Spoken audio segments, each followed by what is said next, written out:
உலகெலாம் உணர்ந்த ஓதற்கரியவன் நிலவுலாவிய நீர்மலேவேணியன் அலகில் சோதியன் அம்பலத்தாடுவான்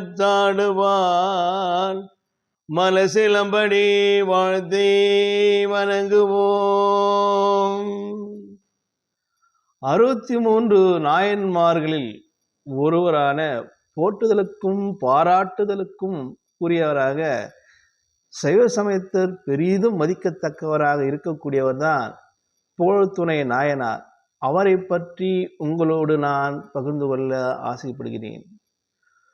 சோழ நாட்டில் செரு விழிப்புத்தூர் அந்த ஊரில்தான் ஆதிசைவ குலத்தில் இந்த நாயனார் அவதரித்தார்.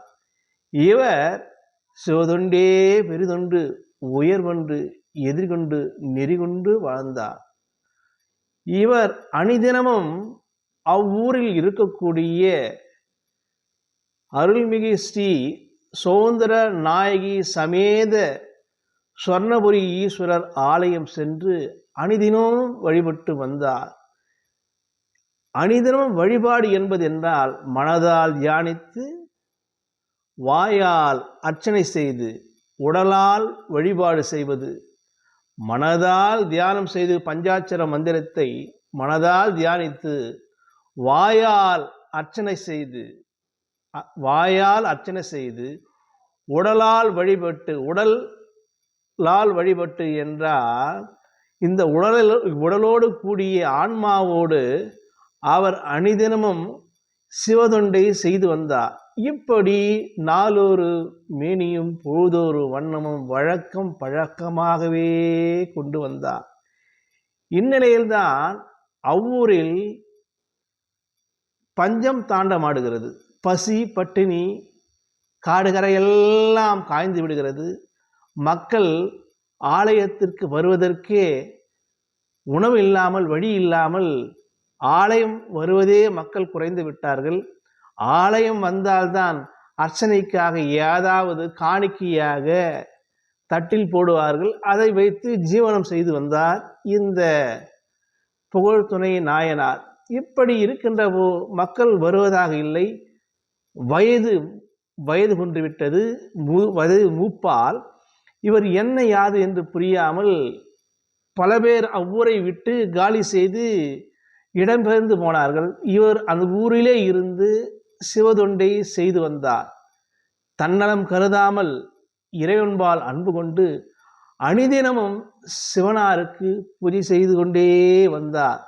ஒரு நாள் அரிசியலாறு பக்கத்தில் இருக்கக்கூடிய அரிசியலாறில் சென்று குடத்தில் தண்ணீர் முகர்ந்து தள்ளாத வயது தடுமாறி சிவன் மேல் அன்பு கொண்டு லிங்கத்தின் மேல் கைகளை வைத்து உடல் நடுக்கத்தால் அந்த லிங்கத்தின் மீது அந்த சொம்பு பட்டு கீழே விழுகிறது. இவர் மூச்சையிட்டு கீழே விழுந்து விடுகிறார். பதறிப்போய் சிவகுத்தமாய்விட்டதே என்று. அப்போது சிவபெருமான் கனவில் தோன்றி, அப்பா, உன்னுடைய சிவதொண்டை நாம் மெச்சினோம். இந்த வயது குன்றிய காலத்திலும் நீ எனக்கு சேவை செய்ததால் உனக்கு படிக்காசாக இந்த லிங்கத்தின் பீடத்தில் அடியில் அணிதினமும் தங்க காசு ஒன்று கொடுக்கிறேன். நீ அதை வைத்து இந்த பஞ்ச காலத்தில் ஜீவனம் செய்து கொள் என்றார். அந்த ஆதிசைவ அந்தனர் எழுந்து பார்க்கின்றார். எழுந்து பார்த்து யாதும் புரியாமல் என்மேல் அன்பு கொண்டு சிவபெருமான் படிக்காசை ஒன்று வைத்திருக்கிறாரே என்று பார்க்கின்ற போது அங்கே பீடத்தின் கீழே ஒரு தங்க காசு இருக்கிறது.